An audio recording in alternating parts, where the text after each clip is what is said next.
Assalamualaikum warahmatullahi wabarakatuh. Selamat pagi. Yang terhormat pembicara kita hari ini, Mas Richard Arnold, STMSC. Selamat pagi, Mas Richard. Pagi, Mas Rian. Yang terhormat Kepala Prodi Teknik Perminyakan Tanri Abeng University atau yang mewakili. Yang kami hormati Bapak, Ibu, dan hadirin sekalian. Puji syukur kita panjatkan kehadirat Allah Subhanahu wa Ta'ala, Tuhan yang Maha Esa, karena hanya atas izinnya kita dapat hadir pada webinar ini. Kami ucapkan selamat datang kepada seluruh peserta webinar Practical Reservoir Engineering. Saya Rian Cahya Rohmana dari Program Studi Teknik Perminyakan Tanri Abeng University sebagai moderator pada webinar hari ini. Sebelum acara dimulai, saya akan membacakan tata tertib webinar pada pagi ini. Pertama, pada sesi presentasi, hanya narasumber yang dipersilahkan berbicara, memberikan paparan, dan share screen. Peserta diharapkan untuk mematikan mic dan tidak men-share screen apapun, karena akan mengganggu jalannya acara. Kedua, peserta dalam webinar dimohon untuk memastikan fitur audio sesaat setelah masuk webinar. Jika ada kendala, mohon untuk menghubungi panitia. Yang ketiga, peserta dapat memanfaatkan fitur pesan atau chat pada Google Meet. Jadi jika ada kendala, pertanyaan, atau hal lainnya, silakan langsung menuliskan di pesan atau chat. Yang keempat, jika peserta memiliki pertanyaan saat pemaparan materi, silakan langsung menuliskannya pada fitur chat. Dan saat sesi tanya jawab, moderator akan mempersilahkan peserta untuk menghidupkan fitur mic dan menyampaikan pertanyaan secara langsung. Atau jika waktu terlalu sempit, moderator yang akan langsung membacakan pertanyaan tersebut. Dan yang terakhir, untuk kelancaran dan kenyamanan webinar, mohon tidak menyebarkan atau mendistribusikan link Google Meet ini kepada pihak lain yang belum melakukan pendaftaran. Baik, Bapak, Ibu, dan hadirin sekalian, mengawali acara hari ini, saya akan memperkenalkan narasumber kita hari ini. Narasumber kita hari ini, Richard Arnold, STMSC, asal dari Balikpapan. Mas Richard ini merupakan sarjana teknik kimia dari Institut Teknologi Bandung, S1-nya teknik kimia, lalu dilanjutkan Master of Science di teknik kimia juga, National University of Singapore. Lalu pengalamannya udah sangat lama ini menurut saya, 7 tahun di industri migas, tepatnya di PT Medco EP Indonesia, dan saat ini posisinya sebagai Reservoir Engineering. Lalu bagaimana dengan link absensi? Link absensi akan diberitahukan pada saat acara berlangsung dan hanya berlaku selama 1 jam. Dihitung saat pertama kali link dibagikan. Dan sertifikat akan diberikan bagi yang melakukan pendaftaran, hadir pada Google Meet, dan mengisi absensi. Lalu untuk mempersingkat waktu, acara saya berikan kepada narasumber, Mas Richard. Saya persilakan untuk memberikan pemaparannya. Dan dipersilakan men-share screen-nya, Mas. Terima kasih. Thank you, Mas Rian. Saya presentasi sekarang ya. Silakan, Mas.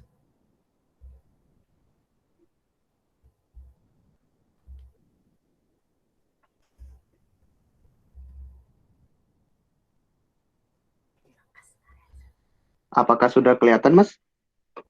Udah, Mas. Udah kelihatan. Oke, siap. Oke, selamat pagi teman-teman semua.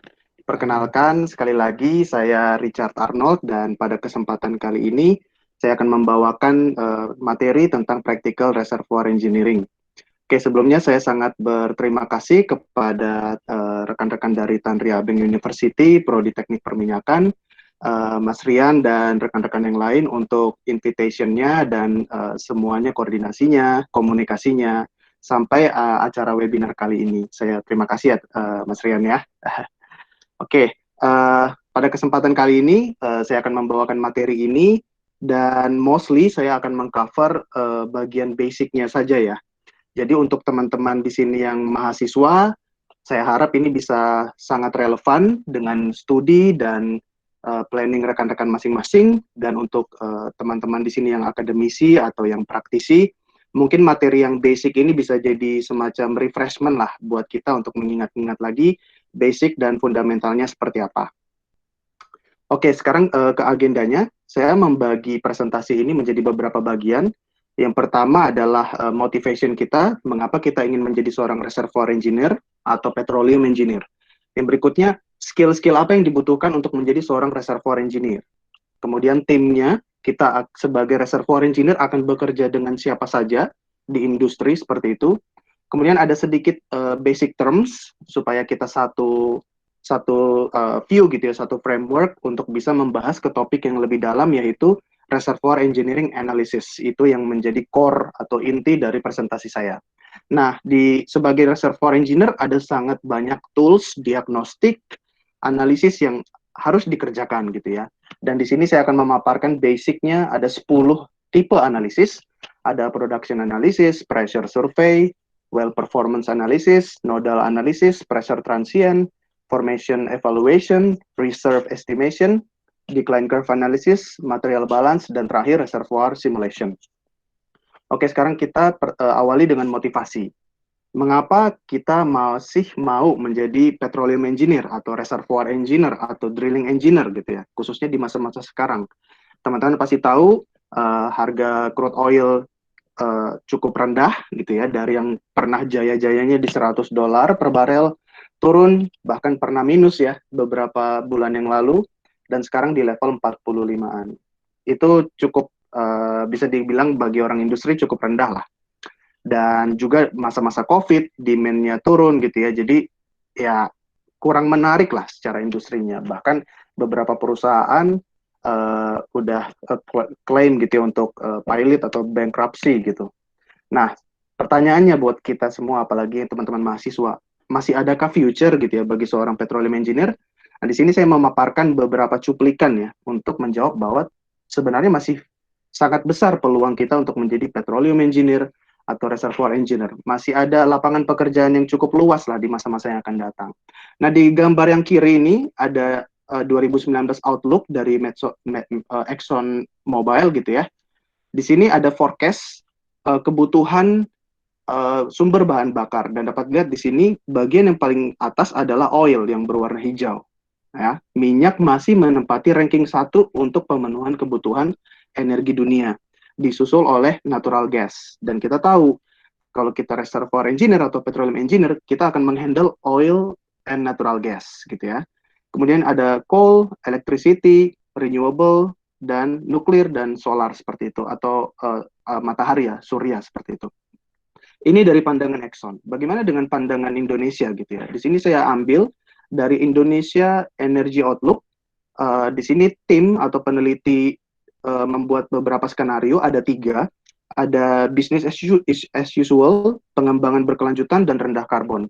Dan di dalam 3 skenario pemenuhan energi ini dapat dilihat bahwa minyak yang berwarna abu-abu dan gas itu masih menempati total presentasi yang paling besar ya untuk mencukupi kebutuhan energi Indonesia dari 2020 sampai 2050. Jadi at least 30 tahun, 20 tahun dari sekarang, oil and gas itu masih menjadi pemenuh utama gitu untuk kebutuhan energi dalam negeri maupun energi seluruh dunia secara internasional. Jadi pasti masih dibutuhkan industri ini, pasti masih dibutuhkan jurusan ini, dan pasti dibutuhkan lulusan-lulusan petroleum engineering. Dan juga teman-teman yang sudah belajar oil and gas pasti sudah tahu bahwa kita itu masih sebagian kecil ya dari keseluruhan energi fosil ya, atau fosil energi yang ada di dunia ini. Dapat dilihat di puncak piramida yang menempati porsi paling kecil itu adalah konvensional gas dan oil. Nah, semua eksploitasi kita, eksplorasi kita, produksi kita masih berfokus kepada yang di puncak ini. Kita masih belum terlalu meng-unlock potensi dari low perm oil, tight gas, heavy oil, CBM, shale gas, landfill gas, dan gas hydrate. Dan semuanya ini adalah ranah atau area expertise-nya petroleum engineering. Jadi jika memang suatu saat nanti konvensional gas dan oil ini habis, kita pasti akan dituntut untuk menciptakan teknologi, ilmu-ilmu, knowledge untuk bisa membuka potensi ini supaya bisa kita produksikan. Dan dunia tidak bisa bergantung kepada engineering lain selain petroleum engineering untuk membuka semua potensi ini. Dan bahkan teman-teman di conventional gas and oil itu sendiri, kita masih memproduksikan at least 25 tambah 30 ya. Kita masih memproduksikan kebanyakan primary dan secondary saja. Masih banyak sekali EOR target yang belum kita produksikan, atau masih banyak sekali reservoir yang belum diproduksikan dengan tertiary recovery seperti itu. Dapat dilihat di sini ya, untuk light oil atau minyak ringan, kita masih perlu memproduksi 45% lagi dari total cadangan. Dan untuk heavy oil lebih ekstrim lagi ya, kita hanya bisa kebanyakan memproduksikan 5% dengan metode primary ya. Masih banyak 90% tertinggal di reservoir dan menunggu kita untuk melakukan enhanced oil recovery. Jadi pertanyaannya apakah masih ada future? Oh, pasti masih sangat ada gitu ya, pasti ada sekali. Masih besar harapan kita. Jadi kita bukan sedang kehabisan minyak, kita itu masih sedang kehabisan ide gimana untuk menemukan dan memproduksikan minyak yang semakin lama sulit dicari. Nah, kalau ditanya kita kehabisan ide, what should we do gitu ya? Ya kita harus riset, kita harus belajar, kita harus ciptakan teknologinya, dan dunia menunggu kita gitu sebagai reservoir engineer, petroleum engineer seperti itu. Itu motivasinya. Sekarang skill yang dibutuhkan. Dan di sini saya bagi menjadi hard skill dan soft skill. Jadi buat teman-teman di sini mahasiswa teknik perminyakan, jika teman-teman ingin menjadi seorang reservoir engineer yang baik atau engineer apapun gitu ya di dalam dunia perminyakan, you need engineering analysis. Dibutuhkan analisa engineering seperti itu. Kita juga butuh matematika, walaupun tidak setinggi levelnya peneliti atau matematikawan ya. Kita cukup tahu beberapa lah ya dalam teknik-teknik matematika atau kalkulus. Kita juga perlu statistik. Mengapa? Karena di dalam dunia perminyakan kita akan menghandle ratusan ribu data atau jutaan data gitu ya, dari 30 tahun yang lalu sampai sekarang gitu. Kita akan menghandle semua itu, dan pasti untuk menghandle data yang besar kita butuh sedikit banyak pengetahuan statistik. Kemudian juga kita perlu critical thinking dan problem solving gitu ya, karena memang banyak sekali permasalahan yang membutuhkan itu gitu ya. Kemudian sangat disarankan kita jago dalam Microsoft Excel, karena sekali lagi kita akan menghandle banyak data, kita perlu sekali bisa terbiasa dengan menggunakan Excel. Jadi buat teman-teman mengerjakan tugas, mengerjakan skripsi, TA, mulai familiarisasi Microsoft Excel ini ya, trendline, regresi, bikin tabel, bikin plot, semuanya.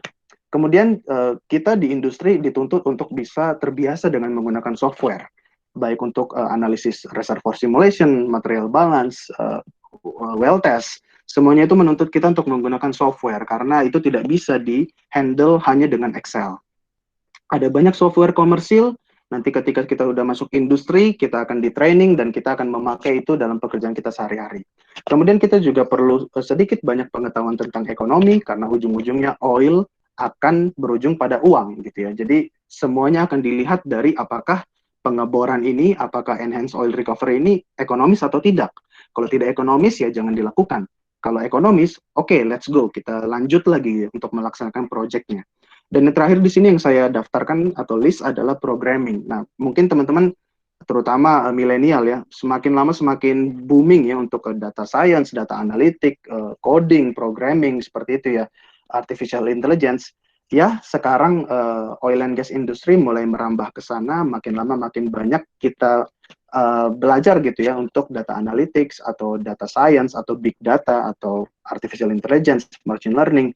Jadi programming dianjurkan tahu gitu ya, walaupun sebenarnya tidak terlalu juga ya. Jadi memang ada tim spesialis IT, tim spesialis programmer yang akan di-hire untuk itu, sementara engineer-engineer ini meng-guide mereka, menuntun mereka untuk bisa membuat software seperti itu. Jadi jika teman-teman punya kemampuan programming, that's very good. Tapi jika tidak, ya at least cukup tahu lah gitu ya. Ada Python, ada R, seperti itu. Kemudian tentu saja dalam industri yang very dynamic gitu ya, kita butuh teamwork, kita nggak bisa bekerja sendiri, kita nggak bisa jadi ansos ya seperti itu. Kita butuh leadership karena kita pasti akan punya bawahan gitu ya.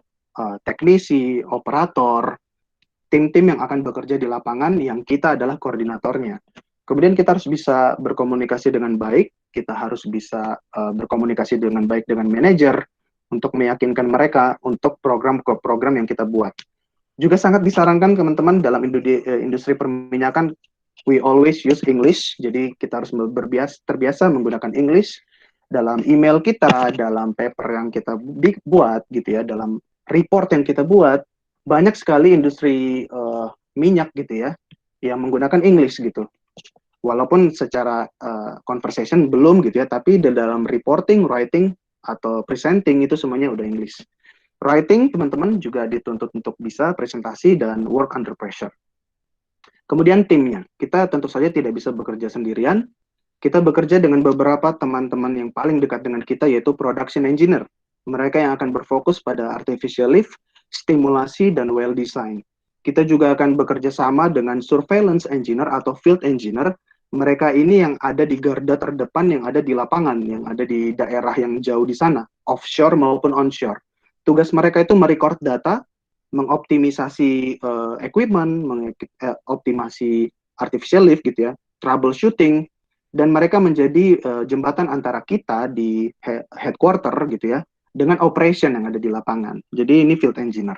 Kemudian ada teman-teman kita dari drilling engineer dan well service engineer yang bertugas untuk melakukan pengeboran dan melakukan perawatan sumur gitu ya. Mereka lah yang menghandle itu.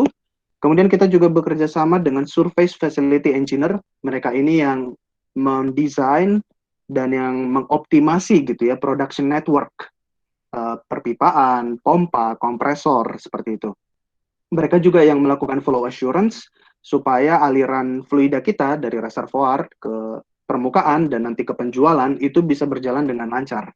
Misalnya yang susah mengalir, kita kasih chemical supaya viskositasnya bisa lebih rendah dan lebih mudah mengalir. Kemudian pipa-pipa yang korosi itu juga akan mereka handle gitu ya. Kemudian juga mereka akan menghandle produce water treatment untuk memisahkan oil dengan water gitu ya, dan kemudian waternya akan diapakan, akan disimpan di mana, akan diinjeksikan kemana, nanti mereka yang akan membantu memfasilitasi semuanya. Kemudian petrofisik, tentu saja ya teman-teman, kita sangat dekat dengan mereka. Mereka lah yang melakukan formation evaluation. Mereka ini kebanyakan dari jurusan geologi gitu ya. Mereka akan melakukan evaluasi formasi dengan terutama adalah interpretasi log. Terakhir kita bekerja sama dengan geologis. Mereka yang membuat geological model, mereka yang membuat mapping gitu ya, subsurface mapping. Mereka akan membuat well correlation dan mereka membantu menentukan kita akan mengebor di mana. Kemudian sedikit basic terms ya sebelum kita dalam lagi dalam reservoir engineering analysis. Oke, what is reservoir engineering? Jadi kita sudah bahas banyak hal di belakang, tapi kita belum bahas apa itu reservoir engineering. Nah, simpelnya reservoir engineering adalah ilmu yang mempelajari karakteristik produksi suatu lapangan minyak dan gas, baik pada mekanisme primer atau sekunder maupun tersier. Jadi simpelnya adalah kita mempelajari produksi suatu lapangan itu behaviornya seperti apa, karakteristiknya seperti apa. Dan kalau kita tahu karakteristik produksinya seperti apa, kita tahu reservoir itu seperti apa sebenarnya. Jadi banyak yang bilang reservoir engineer itu mirip dokter, gitu ya. Kita nggak masuk ke dalam tubuh manusia, tapi kita tahu apa yang ada di dalamnya, bagaimana keadaannya gitu ya. Sama, kita tidak bisa masuk ke dalam reservoir di dalam bumi, tapi dengan data-data yang kita punya gitu ya, kita bisa tahu seperti apa sebenarnya kejadian yang ada di dalam reservoir kita. Jadi kalau dokter mungkin menggunakan USG gitu ya, ultrasonic gitu ya, atau X-ray, sama, kita juga menggunakan logging, kita menggunakan seismic, kita menggunakan well test untuk mendiagnosis gitu ya, reservoir kita seperti apa. Nah, ini ada seorang ahli petroleum engineering, beliau membuat buku ya, salah satu buku yang paling sering digunakan, dan beliau berkata reservoir engineer yang paling bernilai, paling berdampak adalah mereka yang mampu melihat paling banyak, paling jelas, dan mereka yang tahu apa yang mereka cari. Mengapa? Gitu ya, karena sebenarnya reservoir engineer ini hanya melihat angka, hanya melihat data gitu ya.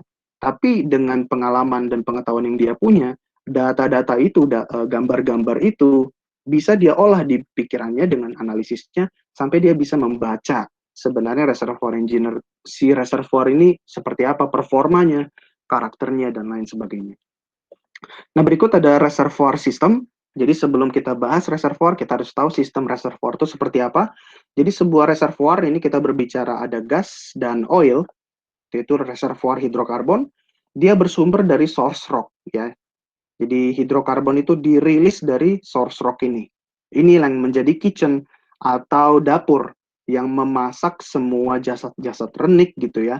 Komponen-komponen hidrokarbon yang akhirnya nanti terlepas, rilis, dan terkumpul di daerah sini gitu ya. Kenapa nggak sampai ke permukaan bumi ya? Karena ada seal rock. Ini adalah sebuah lapisan batuan yang sangat ketat, permeability-nya sangat kecil, sehingga dia menjadi perangkap ya. Sehingga gas dan oil ini terperangkap dan menjadi reservoir di sini, di zona batuan yang berpori-pori ini. Itulah reservoir. Dan di bawah oil biasanya ada aquifer atau lapisan water natural seperti ini. Kemudian sebagai reservoir engineer atau engineer, production engineer, kita juga sangat sering gitu ya menggunakan pressure gradient.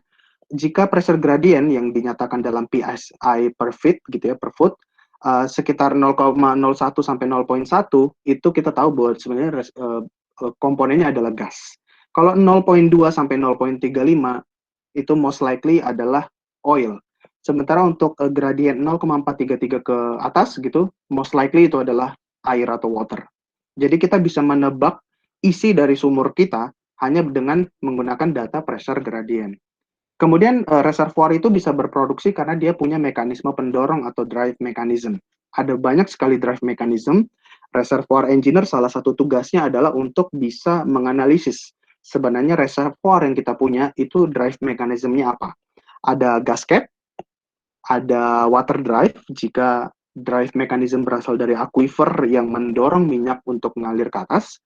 Ada solution gas drive, kemudian ada compaction drive, ada gravity drive gitu ya. Semuanya itu akan memberikan estimasi gitu ya, berapa banyak yang bisa diproduksikan dari dalam reservoir. Jadi misalnya kita punya solution gas drive, ya mungkin 10-17% saja yang kita bisa produksikan. Tapi kalau kita punya water drive, kita bisa memproduksikan reservoir itu sampai 60% gitu ya. Jadi kita senang ini kalau kita punya water drive gitu ya. Kalau kita juga punya gas cap expansion, maka kita juga bisa sekitar 40-60% cadangan yang ada di dalam permukaan itu, di dalam reservoir bisa kita produksikan gitu. Kemudian untuk gas reservoir, relatif banyak yang bisa kita produksikan. Untuk high permeability kita bisa dapatkan 70-90%, untuk low permeability 40-60% saja ya. Tapi jika gas reservoir ada water drive, di sini bisa berbahaya ya, karena nanti water bisa mengalir mendahului gas, sehingga recovery-nya hanya 50-70%. Nah, jadi intinya adalah reservoir kita berproduksi dengan menggunakan drive mechanism, itu adalah mekanisme pendorongan natural yang ada dalam bumi, dan kita harus mampu menganalisis sehingga kita bisa memforecast reservoir kita ini bisa memberikan seberapa banyak. Oke, itu tadi some basic terms. Sekarang kita masuk ke 10 reservoir engineering analysis yang paling sering digunakan, paling basic, paling fundamental untuk dilakukan dalam tugas sehari-hari sebagai reservoir engineer. Nah, sebelum kita mulai ya ke masing-masing tools atau analisisnya, berikut ini workflow-nya. Jadi reservoir engineering itu menggunakan data dari banyak sumber, ada core data, ada logging data, ada data fluida, misalnya dari laboratorium, PVT analysis, ada data tekanan, ada data produksi, dan ada data history sumur. Dia sudah dilakukan pekerjaan apa-apa saja gitu ya, dibuat data-datanya. Nah, dari semuanya itu kita melakukan berbagai macam pengolahan data ya, atau karakterisasi. Kita karakterisasi batuan, kita karakteristik fluida, kita karakteristik aliran fluida. Ini pasti teman-teman teknik perminyakan sedikit banyak sudah dapat mata kuliahnya nih ya, rock characterization, fluid characterization. Nah, semuanya ini rock, fluid, dan fluid flow atau aliran, itu kita reconcile dulu. Kita gabungkan dulu, kita lihat mereka saling berkorelasi atau tidak. Kalau sudah cukup, sudah bagus, kualitas datanya, mari kita olah dalam berbagai macam tipe analisis yang ada gitu ya di dunia area petroleum engineering ini. Kemudian kita juga akan banyak mendapatkan input dari seismik, dari teman-teman geofisis, dan geological model dari teman-teman geologis. Setelah kita lakukan berbagai tipe analisis, kita bisa olah semuanya itu. Kalau semuanya sudah konsisten, baru kita bisa pakai untuk forecasting, untuk bisa mengestimasi ya reservoir saya bisa memberikan oil berapa banyak dan berapa lama. Oke, nah jadi seperti yang saya bahas sebelumnya, reservoir engineer itu pasti akan menghandle banyak sekali data, tapi data saja jika tidak diolah tidak ada gunanya. Kita harus mampu menjadikan data itu menjadi sebuah informasi. Nah, ketika kita mengkonekkan berbagai macam informasi dari berbagai sumber, kita dapat knowledge. Tapi knowledge saja belum cukup. Kita perlu tingkatkan lagi apa sih korelasinya antara titik satu dengan titik berikutnya. Untuk kita mendapatkan insight, menjadi wisdom, barulah kita memberikan impact gitu ya. Nah, mungkin teman-teman yang masih kuliah gitu ya, mungkin teman-teman masih terbiasa dengan data, informasi, sampai level knowledge. Untuk bisa sampai ke level insight, wisdom, dan impact, you need experience. Anda butuh jam terbang gitu ya. Tapi tidak apa-apa, sudah sampai level knowledge itu sudah sangat bagus. Yang penting nanti ketika sudah kerja, barulah kita bisa sampai ke level insight, menjadi wisdom atau bijaksana, dan impact. Oke, sekarang kita mulai. Tipe analisis yang pertama adalah production analysis. Ini biasanya buat teman-teman yang baru menjadi engineer, fresh graduate engineer seperti itu. Teman-teman pasti akan dikasih tugas bagaimana sih analisa produksi suatu sumur atau bagaimana analisa produksi suatu reservoir. Misalnya pasti teman-teman akan ditanya, mengapa laju alir minyak yang berwarna hijau mengapa naik? Dan kenapa di sekitar 1980-an ini dia tiba-tiba turun secara tajam? Nah, teman-teman perlu mengkorelasikan itu dengan data lain. Bagaimana GOR-nya? Oh, GOR-nya stabil, kemudian tiba-tiba naik ke atas. Mengapa GOR-nya tiba-tiba naik ke atas? Mungkin tekanannya menurun, mungkin pressure-nya turun. Makanya kita butuh water flood atau pressure maintenance. Oh, mengapa water cut-nya tiba-tiba jumping naik seperti ini? Oh, mungkin ada terjadi water conning, mungkin ada terjadi water breakthrough, gitu ya. Jadi kita perlu menganalisa data ini, gitu ya. Data ini akan diberikan oleh para operator dari lapangan sampai ke komputer kita dan kita coba analisis mengapa ini seperti ini, mengapa water cut-nya naik, apa yang harus diperbuat supaya water cut-nya turun. Misalnya kita lakukan workover, kita semen, kita tutup perforasi yang memberikan banyak air dan lain sebagainya. Berikutnya adalah pressure survey. Pressure survey adalah kita bagaimana mendapatkan record tekanan yang ada di sumur kita, yang ada di reservoir kita. Jadi banyak record pressure survey itu dilakukan dengan menurunkan data recorder ya atau pressure recorder ke bawah, baik sumurnya sedang shut in maupun sumurnya sedang produksi. Ada juga yang memasang gauge-nya atau alatnya ini atau recordernya ini permanen di dalam tubing supaya dia secara kontinu merecord data. Tapi di yang sering saya handle adalah kita menurunkan seperti ini. Kita turunkan recordernya, kita sampling beberapa titik ya, seperti ini. Kita sampling tekanan terhadap kedalaman. Kita plot, dan dari pembacaan data kita lihat, jika dia memberikan gradien sebesar 0,01 sampai 0,1 gitu ya, kemungkinan besar reservoir sumur kita, tempat kita merecord, itu isinya gas semua gitu ya. Kemudian jika dia 0,23 sampai 0,35, dia isinya minyak, kita bisa produksikan. Tapi kalau di dalamnya cuma 0,433 psi per foot, berarti sumur kita itu sudah keairan, isinya sudah air semua. Tidak perlu kita produksikan, kita shut in. Karena kita nggak mau produksi water saja ya kan. Nah, jadi seperti ini. Kita plotting tekanan terhadap kedalaman, kemudian kita hitung gradiennya, dan kita bisa menebak gitu. Sumur kita memproduksikan apa. Kemudian itu hanya satu data tadi ya. Kita harus memplot semua data dari semua sumur untuk mengcover semua reservoir dan kita akan melihat plotting seperti ini. Oh, kita lihat kenapa ini turun. Oh, ternyata memang reservoir kita lemah energinya. Kita butuh pressure maintenance. Kemudian kita pasang di sini injektor ya untuk menginjeksikan air ya. Injektor satu starts. Dan kita lihat, oh ternyata efektif. Terjadi pressure maintenance, pendorongan oleh air dan tekanan meningkat. Makanya ini meningkat tekanannya.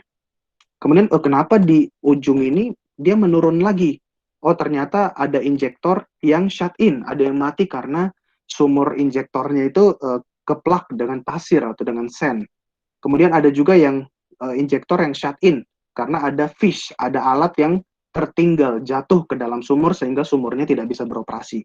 Akhirnya tekanan reservoir turun lagi. Nah, seperti ini kita harus menganalisa tren atau kelakuan tekanan reservoir kita ya.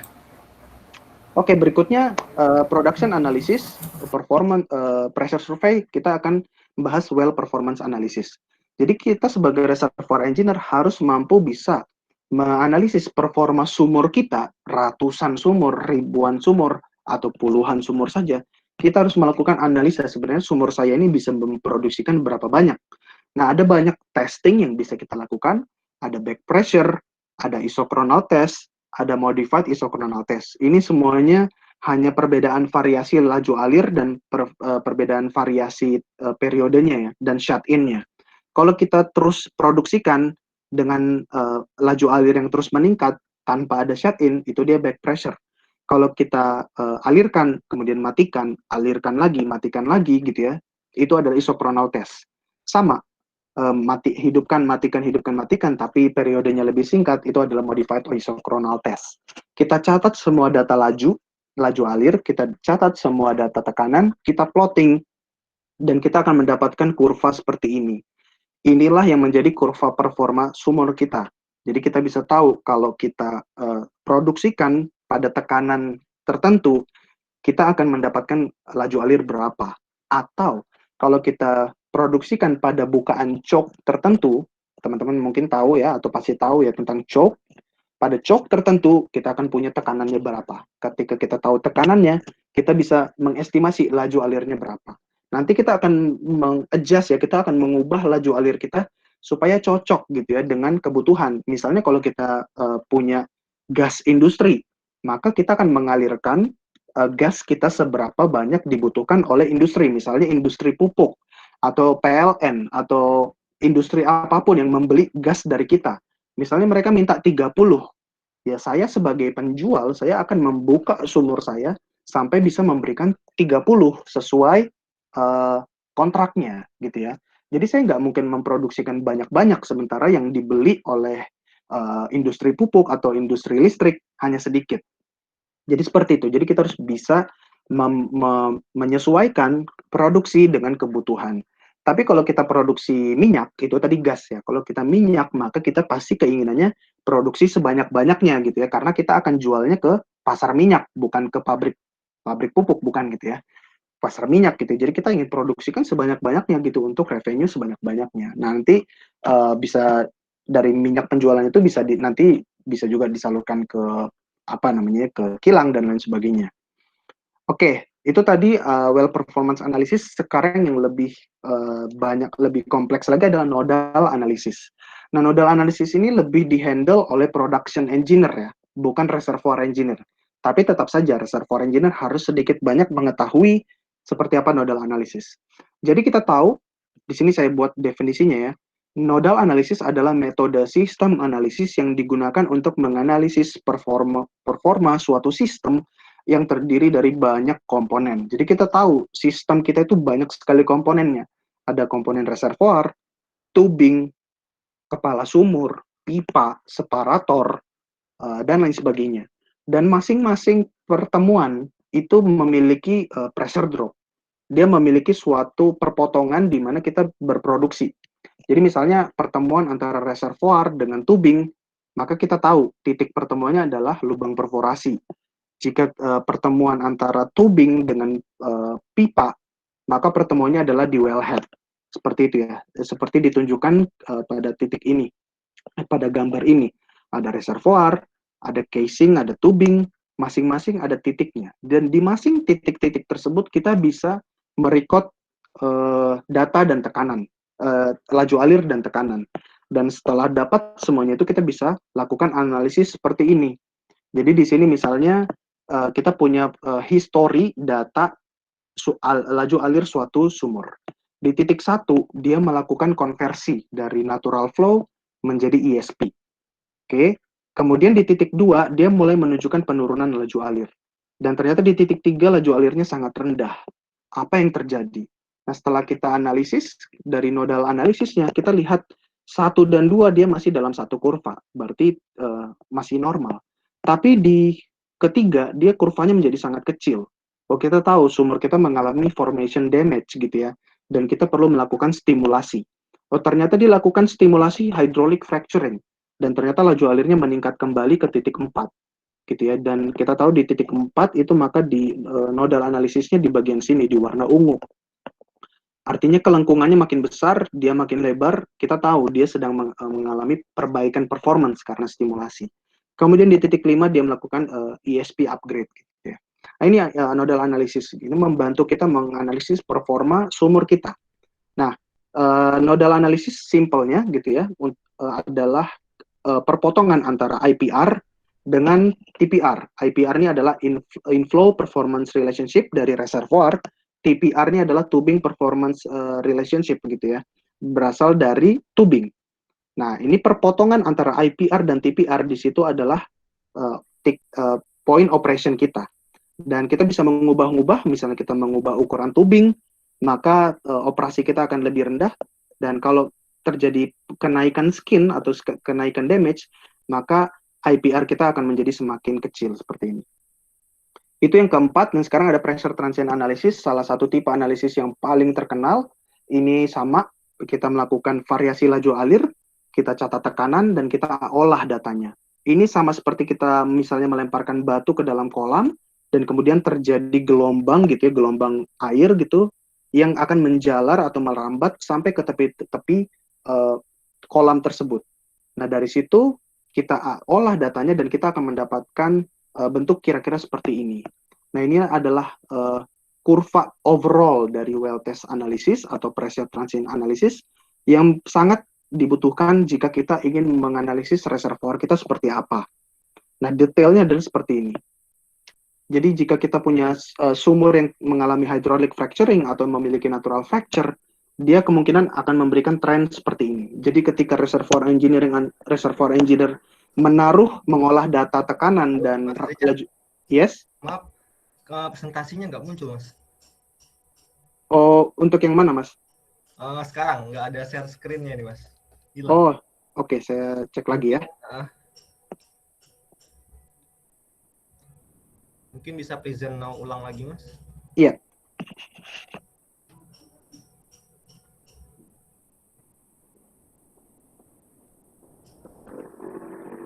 Apakah sudah, Mas? Oke. Siap. Udah, muncul. Ya. Oke, jadi jika kita punya sumur yang mengalami hydraulic fracturing, dia akan memberikan tren seperti ini. Kalau kita membuat sumur kita partial penetration, artinya kita perforasi sebagian saja dari reservoir, dia akan memberikan tren seperti ini. Kalau kita memiliki sumur horizontal, dia akan memberikan tren seperti ini. Jadi dengan interpretasi atau pengolahan data, kita bisa tahu reservoir kita seperti apa. Dan jika kita memiliki sistem yang reservoir homogen, dia akan memberikan tren seperti ini. Kalau kita punya banyak layer di reservoir kita, dia akan memberikan efek seperti dual permeability. Dia akan memiliki lembah di bagian sini. Kalau dia dual porosity, misalnya dia natural fracture, dia akan punya juga lembah seperti ini, tapi lebih landai gitu ya. Kalau dual permeability lebih curam. Kalau reservoir kita radial composite, jadi ada zonasi ya, zonasi di sekitar sumur dan zonasi yang lebih luas, dia akan memberikan pengolahan data seperti ini. Jadi dengan menganalisis ini di software, kita bisa mengetahui, oh ternyata reservoir saya seperti ini. Kemudian juga yang terakhir untuk pressure transient analysis, kita perlu mengetahui boundary atau batas-batas reservoir kita, supaya kita tahu seberapa luas reservoir kita. Kalau kita tahu reservoir kita seberapa luas, kita tahu cadangan kita seperti apa. Batas-batas reservoir bisa signal fault, seperti ini nanti bentuknya. Ada intersecting fault juga, kita akan seperti ini. Atau U-shape, atau channel, atau closed. Nah, kebanyakan boundary seperti ini mungkin tidak bisa di-capture oleh teman-teman geologis maupun geofisis. Jadi mereka tidak tahu, oh ternyata sebenarnya ada fault atau tidak. Nah, analisis data seperti ini bisa membantu kita membuat reservoir modeling atau reservoir mapping atau reservoir characterization yang lebih baik, membantu teman-teman kita dari geologis dan geofisis. Jadi kita bisa tahu sebenarnya reservoir kita itu realnya seperti apa. Kemudian tentu saja teman-teman pasti udah tahu yang kuliah perminyakan formation evaluation. Ini bukan tugas kita, ini tugas petrofisis. Tapi kita perlu tahu sedikit banyak gitu ya, kulit-kulitnya lah untuk formation evaluation. Nah, sama seperti pressure survey, formation evaluation dengan menggunakan logging itu tools log yang kita turunkan ke dalam melalui sumur gitu ya untuk merecord data-data batuan di sekitar sumur. Ada banyak tipe log, yang paling umum dan paling berguna adalah kaliper, gamma ray, spontaneous potential, resistivity, density, neutron, dan sonic. Masing-masing untuk fungsinya tertentu ya. Kaliper ini untuk mengetahui ukuran lubang sumur.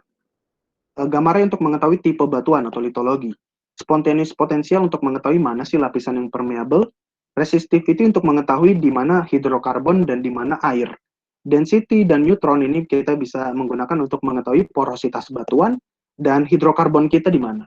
Sonic ini juga untuk porositas dan sifat mekanika batuan, apakah batuan kita kuat atau batuan kita cenderung lemah, seperti itu. Nah, nanti basicnya itu seperti ini. Jadi dengan gamma ray atau spontaneous potential, kita bisa menentukan reservoir kita yang mana. Reservoir itu adalah tempat yang cukup poros, yang cukup punya berpori, dan berpotensi menampung minyak atau water atau gas. Dan dengan gamma ray kita tahu nih, yang condong ke kiri itulah reservoir kita. Sementara yang di kanan itu adalah shale gitu. Jadi shale itu mengandung komponen nuklir gitu yang cukup tinggi sehingga gamma ray-nya akan tinggi. Kemudian ILD ini resistivity ya. Dia induction lock deep gitu ya. Jadi dia bisa mengetahui mana sih yang hidrokarbon dan mana yang water. Nah, ternyata dari sebagian reservoir ini hidrokarbonnya hanya seperti ini, hanya sedikit seperti ini di atas. Di bawahnya air. Kemudian lebih detail lagi dibantu dengan density dan neutron lock yang bisa membedakan gasnya di mana, oilnya di mana, dan terakhir waternya di mana. Jadi kita perlu bekerja sama dengan petrofisis untuk menganalisa ini supaya kita tahu isi dari sumur kita seperti apa, dan setelah tahu seperti ini kita bisa tahu kita mau perforasi di mana. Tentu saja kalau kita produksi minyak, kita akan memperforasi di kedalaman oil. Kalau kita ingin memproduksi gasnya saja, kita akan tembak atau perforasi di bagian zona gas. Kita nggak mau tembak di zona air. Nanti kita hanya produksi air saja. 7, ini salah satu tugas utama reservoir engineer, yaitu mengestimasi reserve. Nah, jadi menurut PRMS, ini yang menata kaidah kita dalam mengestimasi cadangan, reserve itu hanya sebagian kecil dari keseluruhan in place, dari keseluruhan cadangan yang ada dalam bumi atau ada dalam reservoir. Jadi masih ada yang sifatnya prospektif, ini yang belum di discovery, ada yang sudah kita kita temukan sudah di discovery tapi belum bisa diproduksikan. Misalnya biayanya terlalu mahal atau belum ada fasilitas permukaan, jadi masih sifatnya contingent. Tapi kalau sudah kita discover, kita bore, kita testing, kita ambil sampel fluida ada dan sudah tersedia fasilitas produksi, dia menjadi reserve dan produksi seperti ini. Jadi ini ada persegi dan hanya sebagian kecil saja reserve-nya yang warna hijau, masih banyak yang masih sifatnya contingent dan prospektif. Nah, ini kalau visualisasinya, kita punya sebesar persegi panjang ini reservoirnya, contingent reservoirnya bisa dilihat besar sekali ya. Nah, yang warna hijau ini masih possible, masih belum tentu ya. Yang certainty atau kepastian yang lebih tinggi adalah berwarna ungu, probable reserve itu masih probable, masih mungkin. Tapi yang sudah proof itu adalah zona yang di bagian ini, yang ada kotak-kotak seperti ini. Ada proof develop, misalnya dia sudah dibor dan sedang berproduksi. Ada proof undeveloped, jika itu dia kita sudah tahu dia ada oil di situ tapi belum kita bor, itu masuk proof undeveloped. Ada juga proof develop non-producing, dia sudah dibor tapi dia belum berproduksi, jadi misalnya dibutuhkan workover untuk bisa memproduksikan minyak di dalamnya. Kemudian reserve estimation dengan volumetric method ini sangat mudah ya. Bagaimana sih kita menghitung estimasi cadangan kita? Ya, kita perlu semua data ini. Kita perlu data area reservoir, misalnya dari data geologik atau teman-teman geofisik gitu ya. kita perlu tahu ketebalan reservoir kita. Kemudian kita juga perlu tahu net to gross, yaitu perbandingan antara H-net atau ketebalan net dibandingkan dengan ketebalan gross. Ini banyak dapat input dari teman-teman petrofisik. Kemudian kita harus tahu porositas, water saturation, volume factor, kemudian adalah recovery factor. Semuanya ini dengan rumus ini kita bisa tahu sebenarnya di reservoir kita cadangannya ada berapa, in place-nya ada berapa minyak yang ada dalam reservoir kita. Nah, untuk lebih detailnya, ini dilakukan oleh teman-teman geologis yang atas untuk mengetahui volume dari reservoir kita seperti apa. Jadi mereka akan membuat peta dan bisa menghitung volume dengan metode trapezoidal dan prismoidal seperti ini. Dan teman-teman petrofisik kita akan melihat net to gross-nya. Jadi misalnya kita menganalisa logging, kita tahu dari atas sampai bawah ini kita sebut gross rock. Dan gross rock ini terdiri dari laminasi ya, atau pelapisan, ada shale, kemudian sand, ada tight sand, shale, sand lagi, shale lagi, dan begitu seterusnya. Kita belum bisa memproduksikan begitu saja dari gross rock ini karena oilnya hanya di bagian sini saja, di sand saja. Kita pilah-pilah lagi menjadi net sand, kita buang waternya ya, kita buang shale-nya, itu kita sebut net sand. Kemudian kita jadikan net reservoir, kita buang layer waternya. Dan terakhir kita jadikan net pay, kita hanya hitung oilnya saja atau sandnya saja. Jadi dari awalnya kita punya tebal gross rock, sebenarnya yang berisi minyak itu hanya sebagian saja. Seperti itu. Jadi ini input untuk kita bisa mengestimasi berapa banyak minyak di dalam reservoir kita. Kemudian 3 metode terakhir ya. Decline curve analysis ini sangat sering digunakan untuk memprediksi performa sumur kita atau performa reservoir kita. Jadi siklus kehidupan suatu lapangan itu bermula dari wildcat, exploratory well, summer development, kemudian kita first oil, kita produksikan, produksinya terus naik, dia build up, sampai ke plateau. Jadi dia mulai stabil produksinya, dan setelah itu dia masuki masa-masa decline. Ketika lapangan kita sudah mencapai masa decline, di sini kita bisa melakukan forecasting untuk mengetahui umur reservoir kita itu bisa bertahan seberapa lama. Ada 3 tipe, ada harmonic, hyperbolic, eksponensial gitu ya, yang masing-masing memberikan tingkat forecasting tertentu. Nah, realnya itu seperti apa? Nanti realnya kita akan menghandle seperti ini. Jadi kita punya data dari lapangan seperti ini, data produksi kita. Kemudian kita akan mencoba mengestimasi produksinya berapa lama. Jika eksponensial, maka dia akan cukup pesimis ya, forecastnya kecil. Kalau hiperbolik, dia cukup melengkung, dan kalau harmonik, dia kelengkungannya seperti ini. Nah, kita harus mencoba menganalisa sumur dan reservoir kita, dia lebih memberikan tren seperti apa, apakah dia eksponensial atau hyperbolic.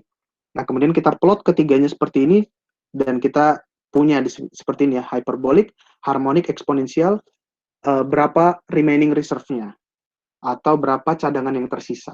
Nah, cadangan ini yang kita akan berikan ke manajemen atau ke tim finance, yang mereka akan menganalisa, oh ternyata lapangan kita masih ekonomis atau tidak. Umur beroperasinya sebaiknya berapa lama. Kalau lapangan kita masih lama umurnya, produksinya masih bagus, oh kita bisa berinvestasi lebih banyak lagi. Kita bisa kita bisa beli berbagai macam artificial lift, kita bisa membuat banyak pengeboran. Tapi kalau lapangan kita umurnya sudah pendek ya, rate-nya atau laju alirnya sudah kecil, maka mungkin investasinya akan slow down. Kita nggak mau lagi ngebor, kita nggak mau lagi pasang artificial lift, karena nanti balik modalnya sedikit. Nah, seperti itu. Itulah manfaat dari forecasting atau decline curve analysis. Material balance, ini cukup lebih numerik ya. Jadi, material balance ini sama, dia forecasting reservoir, dan menganggap reservoir itu seperti sebuah tangki. Dalam tangki ini ada gas, ada oil, ada aquifer, ada water, seperti itu ya. Kemudian kalau kita punya gas injection, tangkinya masuk seperti ini.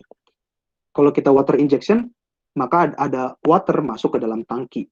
Nah, rumus di dalam tangki ini sebenarnya adalah persamaan di kanan ini. Jadi semua data ini bisa kita peroleh, kita punya record datanya dari lapangan, jadi no problem gitu ya. Ini memang tampangnya mengerikan, tapi sebenarnya ya aljabar biasa gitu ya. Dan data-datanya toh kita punya semua.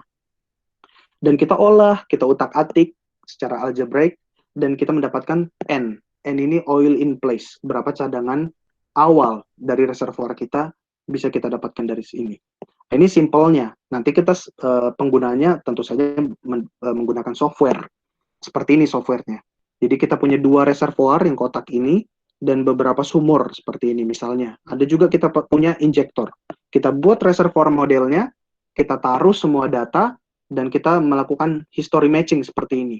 Antara rate yang warna hijau, kemudian pressure misalnya yang berwarna coklat seperti ini. Kalau dia sudah matching, barulah kita bisa menggunakan untuk prediction atau production forecast. Mirip seperti decline curve analysis tadi. Jadi seperti itu ya. Jadi hal-hal seperti ini kita nggak akan kembali ke Excel karena datanya sangat banyak. Kita tentu saja nggak akan menggunakan kalkulator, impossible ya. Kita akan menggunakan software.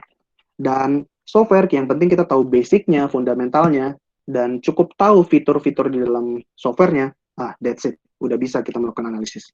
Yang terakhir, yang paling advance, ranking paling puncak, paling bergengsi, kalau teman-teman bisa reservoir simulation, pasti banyak dicari gitu ya. Tapi memang paling tinggi kesulitannya.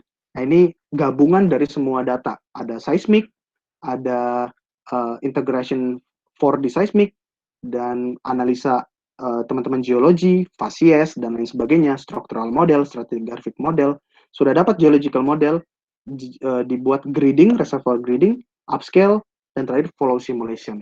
Ini jauh lebih kompleks dari material balance. Kalau material balance itu hanya menganggap satu tangki, kalau flow simulation atau reservoir simulation itu menganggap reservoir itu banyak tangki gitu ya, yang lebih-lebih kecil, dan masing-masing grid atau masing-masing tangki itu memiliki persamaannya masing-masing. Dan sama, history matching, dan terakhir digunakan untuk prediction. Oke, jadi kurang lebih sekian yang bisa saya presentasikan. Mohon maaf, kurang lebihnya 45 menit lebih. Kira-kira apa yang saya sampaikan bermanfaat dan bisa ditangkap semuanya. Dan jika teman-teman ada yang ditanyakan, teman-teman bisa mengontak saya, baik di LinkedIn, dan juga saya punya YouTube, yang teman-teman bisa coba view atau tonton, namanya Engman, dan juga ada Instagramnya.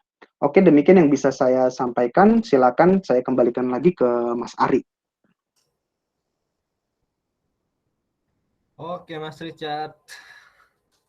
Menarik banget penjelasannya. Ya, Dan thank you, Mas. ada YouTube-nya ya, Mas? Engman ya? Iya, Mas. Saya udah ngecek Instagramnya sih. Bagus nih materinya. Recommended untuk di-follow. Siap, thank you, Mas. Oke, Mas. Kita langsung masuk ke tanya jawab ya. Ya. Ada beberapa pertanyaan nih, Mas. Oke. Oke, mungkin kepada Rizja, boleh dihidupkan mic-nya, Rizja. Silakan langsung bertanya saja, karena waktu kita masih cukup banyak.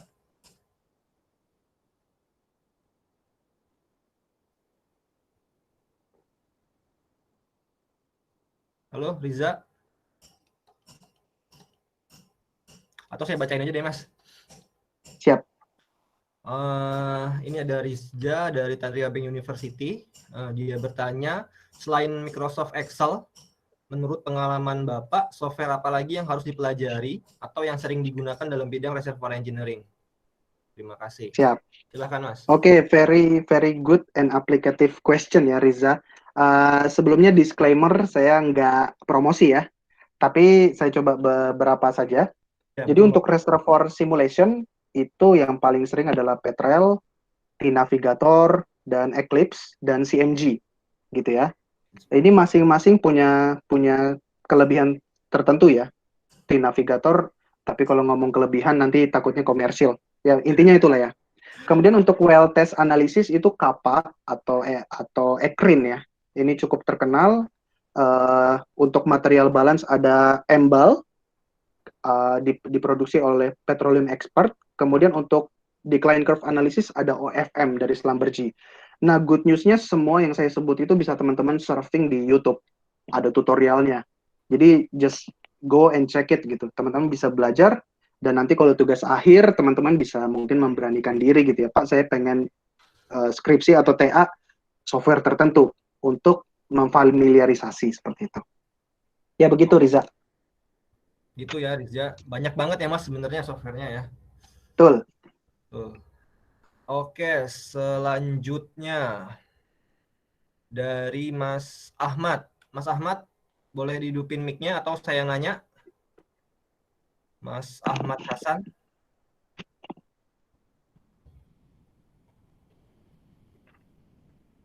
Oke, saya bacain aja lagi Mas. Ya.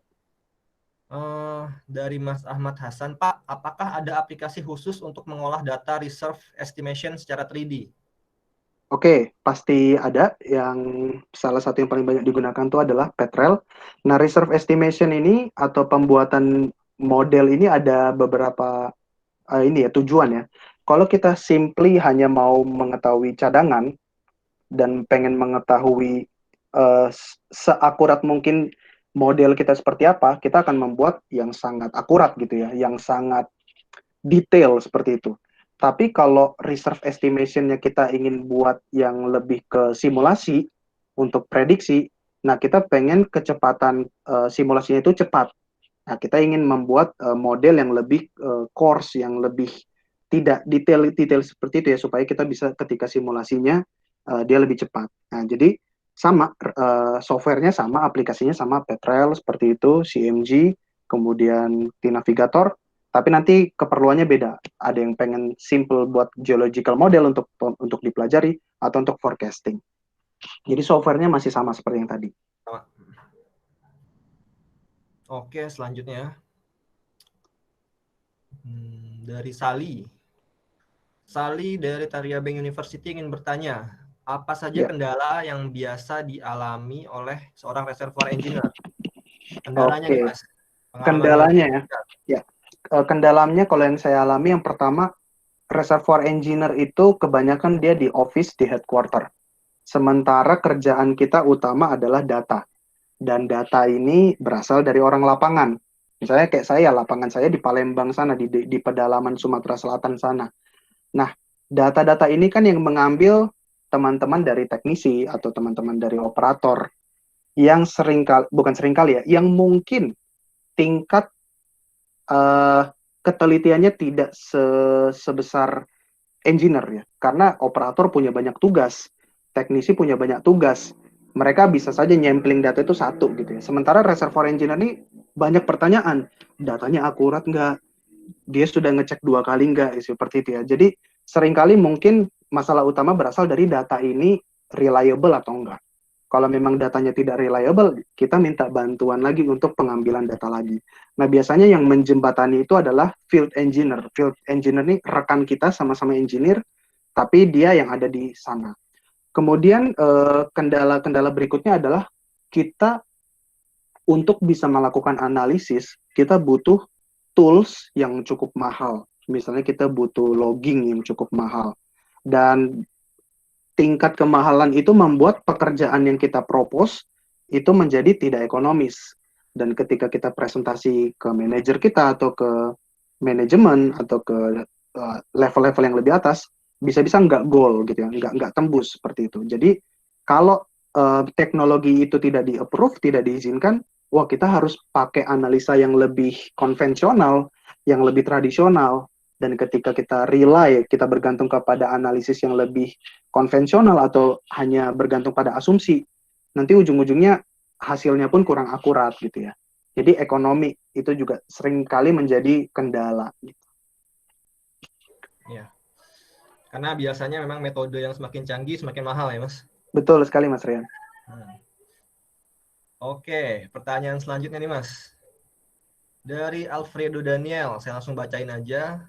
Alfredo dari Tariabeng University, menurut penjelasan Bapak, jika konvensional energi habis, kita akan dituntut mencari energi yang lain, seperti CBM, shale gas, atau shale oil. Apakah Medco sudah memulai hal tersebut, dan bagaimana potensi dan hasilnya? Oke, kalau masalah Medco mengarah ke CBM shale gas, ini mungkin di level saya engineer masih belum terlalu tahu ya bagaimana kebijakan manajemen board director mereka membawa industri atau membawa company Medco ini ke arah mana. Tapi kita pernah punya history dengan CBM, dan memang saat itu challenging sekali ya CBM ya. Jadi memang belum jalan kembali untuk CBM. Tapi harusnya sebuah industri oil and gas yang mature, kalau mereka ingin punya future, pasti mereka sudah mulai memasang mata ke shale gas, ke shale oil, CBM, dan lain sebagainya, termasuk deep reservoir, deep water yang challenging gitu. Karena memang reservoir-reservoir yang konvensional itu udah makin lama makin habis. Jadi yang namanya manajemen atau direktor atau investor, mereka pasti akan mulai mencari-mencari ke sana gitu ya. Dan untuk potensinya saya pribadi belum digging sampai ke situ, tapi teman-teman bisa mencari datanya di buletin-buletin SKK Migas ya.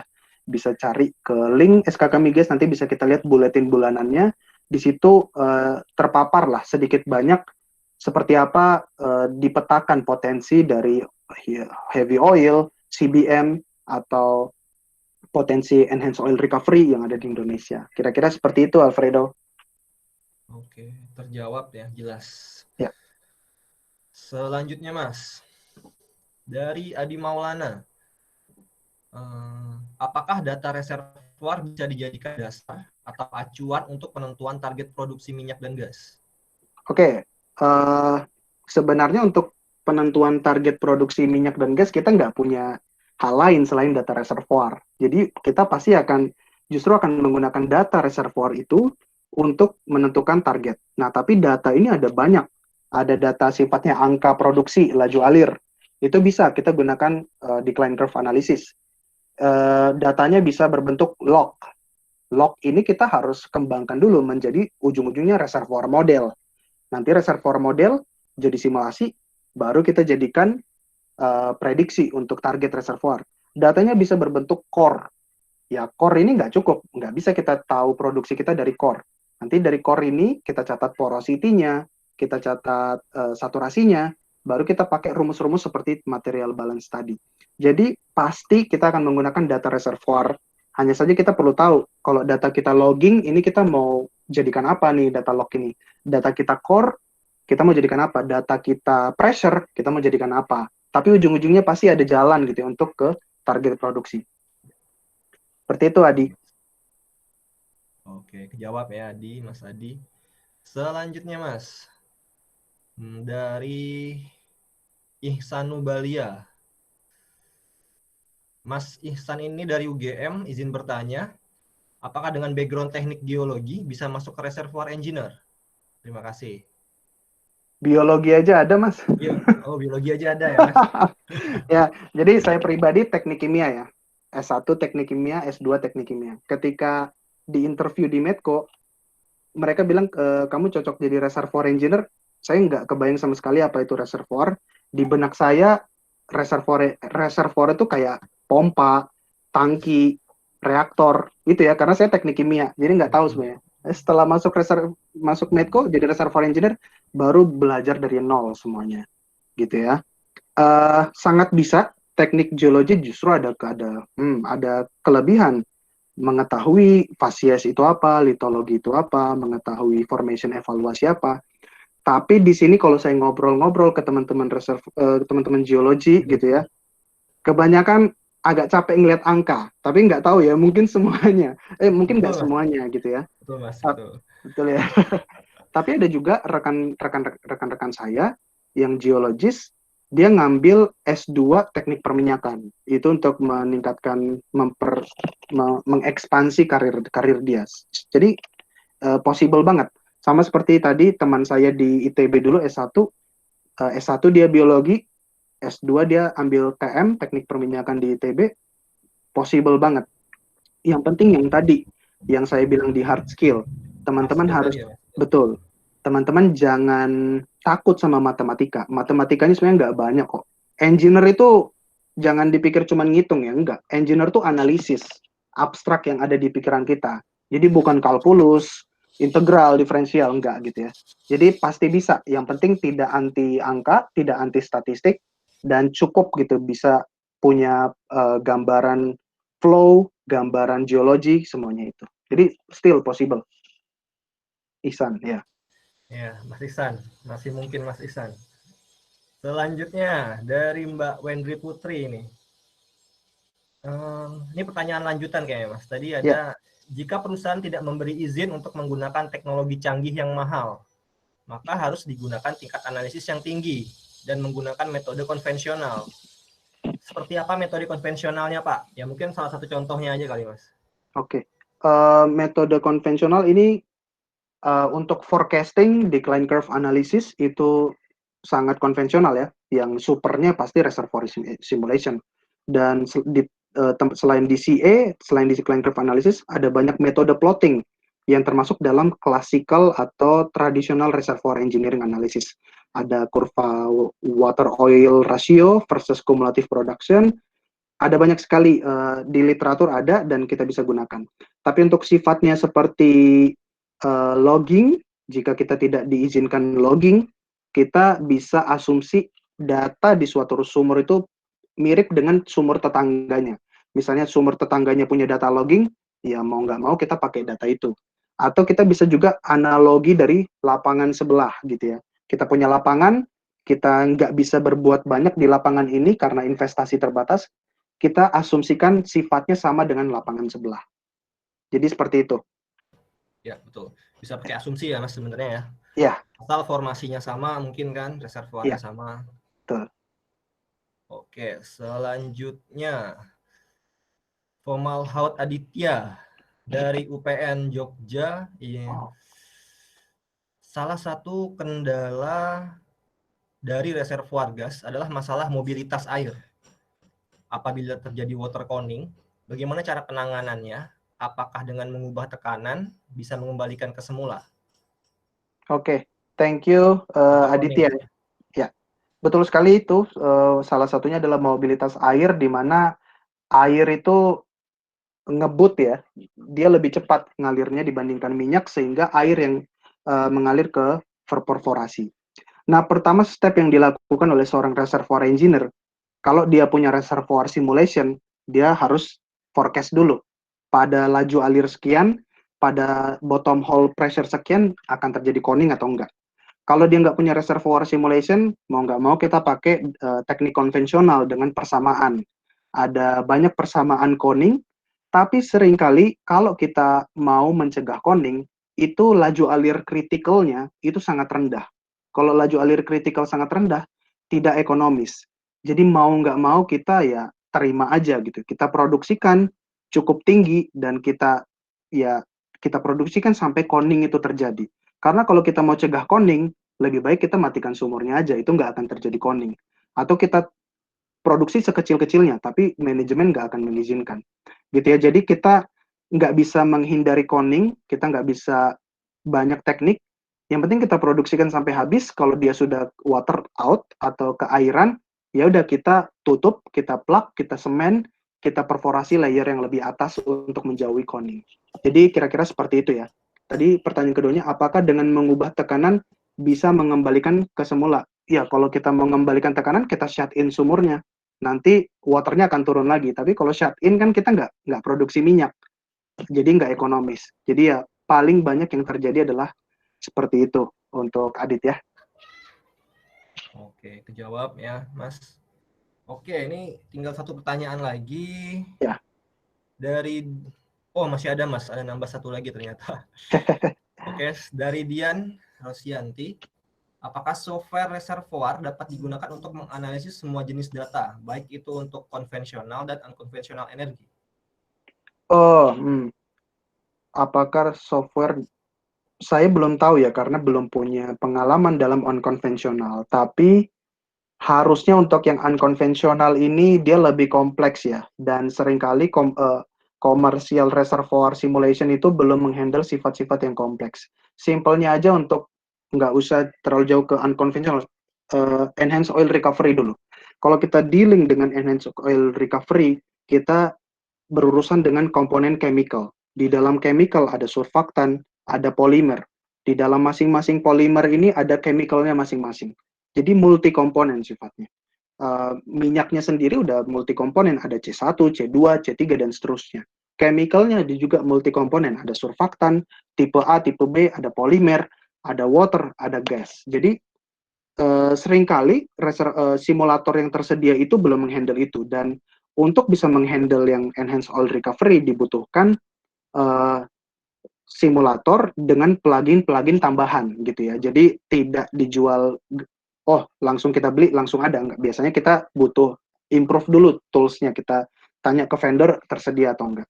Nah, untuk unconventional energy mungkin seperti itu ya, untuk CBM, untuk Shell, karena dia ada karakteristik batuan yang mungkin tidak bisa dipecahkan dengan persamaan biasa gitu ya. Kalau persamaan biasa itu simulator udah menghandle, tapi mungkin ada persamaan-persamaan yang tidak ditemukan di simulator biasa. Jadi itulah yang butuh tools khusus. Nah, biasanya company yang handle yang tahu gitu ya. Saya pribadi belum pernah untuk unconventional. Oke. Yang jelas konvensional sama unconventional mungkin parameternya juga beda ya, Mas? Betul sekali, Mas. Oke, pertanyaan selanjutnya nambah lagi nih, Mas.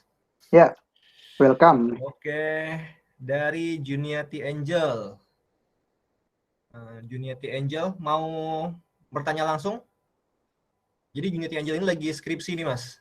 Oh ya. Ya. Boleh deh, Sir. Boleh, silakan Angel. Selamat pagi, Pak. Saya Angel dari Tanri Abeng University. Pagi, Mbak. Pagi, Angel. Sebelumnya saya breakdown dulu ya, Pak ya, maksud pertanyaan saya ya. Ya. Bertanya, penting sekali untuk tahu PVT properties. Nah, PVT properties biasanya diperoleh dari analisa PVT di lab kan ya, Pak? Nah, saya pernah membaca bahwa ternyata bisa memprediksi PVT properties in the absence of PVT analysis dengan menggunakan metode empirical correlations atau beberapa model seperti artificial neural network. Nah, pertanyaan saya, apakah dengan menggunakan empirical correlation atau seperti model neural network itu bisa akurat atau tidak dibandingkan dengan PVT analisis langsung di lab? Terima kasih. Thank you, Angel. Ini sangat praktikal, pertanyaan yang sangat bagus sekali. Terima kasih.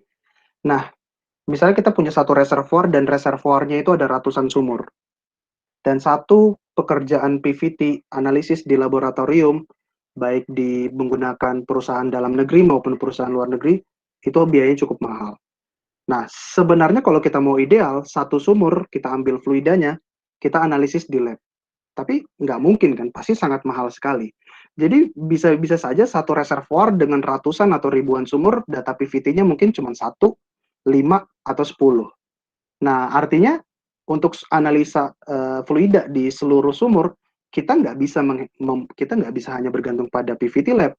Pasti at some point kita akan bergantung kepada persamaan empirik. Dan persamaan empirik ini untungnya sangat banyak di paper, di textbook, dan di dalam software. Itu jadi di tutorialnya ada dijelaskan untuk persamaan-persamaan empirik.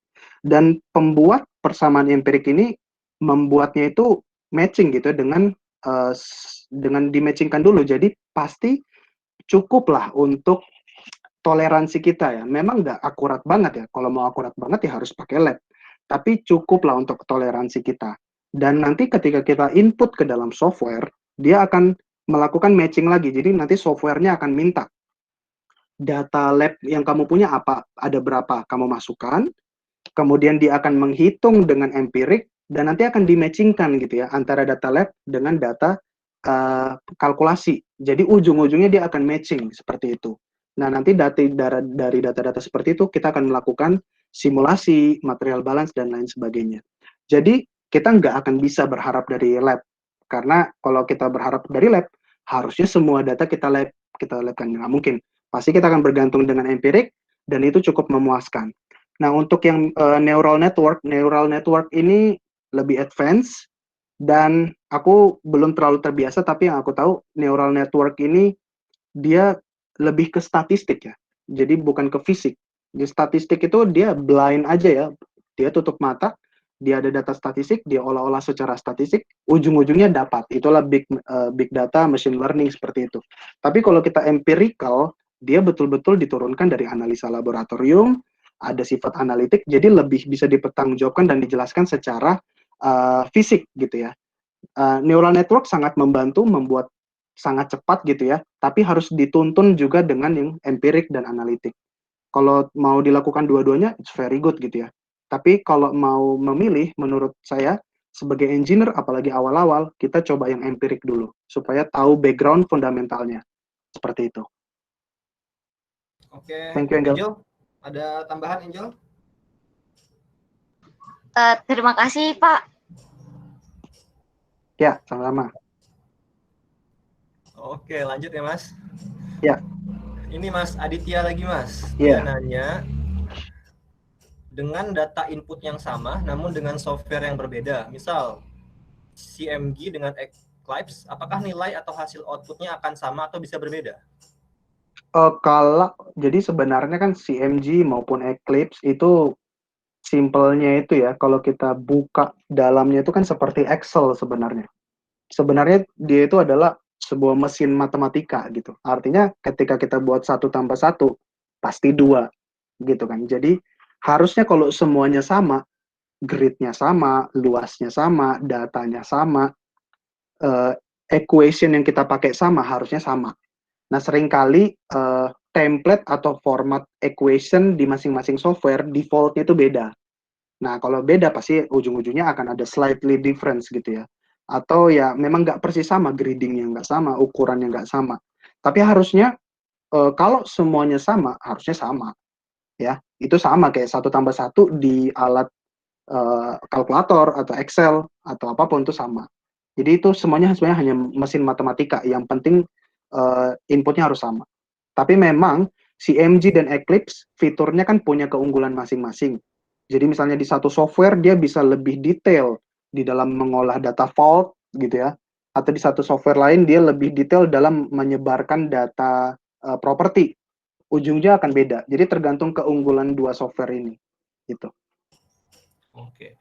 Mungkin kalaupun parameternya sama semua, ada perbedaan mungkin sedikit lah Mas ya. Ya, betul. Ya.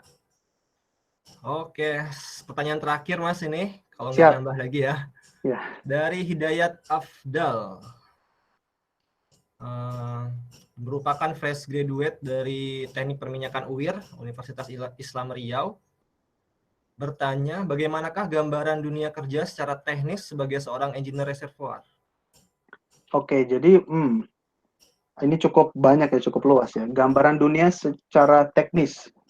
Kita datang pagi-pagi, tergantung ya ada project atau enggak dari PR-PR sebelumnya. Biasanya datang pagi-pagi kita lihat data produksi dulu dari lapangan gimana. Oh, sumur kita normal, produksinya oke, water cut-nya rendah, oil rate-nya tinggi, oke, good. Tapi kalau ternyata, orang lapangan mengabarkan, ada sumur mati ini, kita udah mulai menganalisis kenapa. Gitu. Itu yang paling pertama. Yang berikutnya, gambaran teknisnya, kita setelah meeting nih dengan supervisor, dengan manajer, kita tahu ada sumur-sumur kita yang bermasalah. Nah, kita pasti punya tugas. Ketika dia sumur bermasalah, kita harus lakukan well testing dulu. Jadi kita buat programnya, kita desain di software, kita bikin paperwork-nya yang baik, kemudian kita propose itu ke lapangan. Setelah dapat dari lapangan, dia akan dieksekusi oleh orang-orang lapangan. Ada operator, teknisi, well testing operation, dan field engineer. Nah, kita akan close communication dengan mereka. Kita tanya, Mas, tolong datanya di-record benar-benar ya. Mas, tolong water cut-nya dicatat benar-benar, di sampling berapa kali ya. Setelah data didapat, biasanya dikirim lewat email, kita download, kita masukkan ke dalam software, kita olah. Itu kalau well testing. Kalau sumur, kalau kita mau ngebor, ini kan lebih besar ya, lebih butuh lebih banyak duit ya. Kita itu perlu berbagai jenjang meeting. Kita pertama analisis level kita dulu, diskusi petrofisik, production engineer, dan drilling, dan geologis. Kita lihat data reservoir kita gimana, dan kita tetapkan kita mau ngebor di mana. Setelah kita dapat nih bareng-bareng dengan lead kita atau supervisor kita ngomong ke manajer. Kita presentasi begini, kita di challenge, kita jawab. Presentasi kita kurang bagus, kita perbaiki. Setelah kita oke, nanti manajer akan angkat ke yang lebih tinggi. Setelah dapat di internal company, kita propose ke SKK Migas. Itu biasanya di WPNB namanya, Work Plan and Budget. Ya, kita paparkan itu ke SKK Migas. Setelah SKK Migas approve, budgetnya approve untuk ngebor, tahun depannya kita eksekusi untuk pengeboran. Nanti setelah pengeboran, kita diskusi terus, meeting harian dengan teman-teman drilling engineer. Misalnya pengeboran bisa 30 hari atau bisa 2 bulan. Setiap hari kita meeting dengan mereka. Ketika pengeborannya tembus mulai ke zona reservoir, kita akan bilang, hati-hati ya, jangan sampai sumurnya runtuh.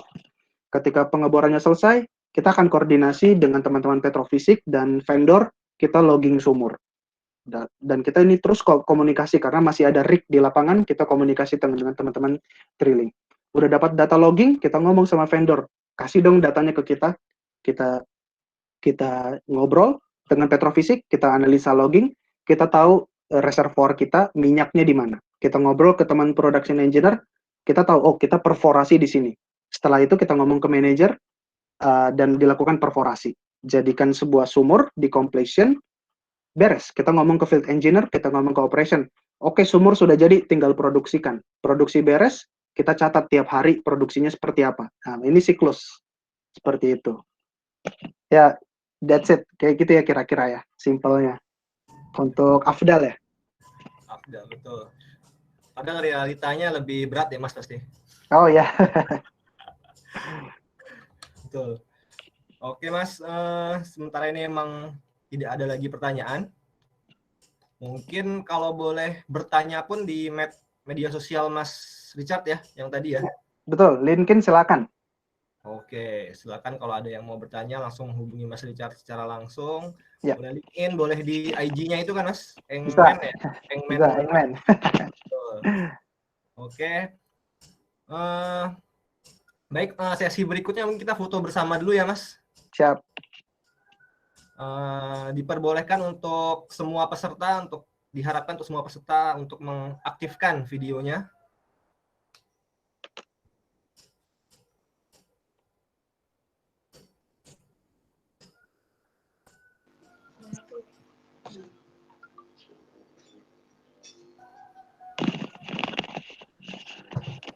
Lupa like and subrek. Subrek. Oke, saya hitung ya. 1, 2, 3.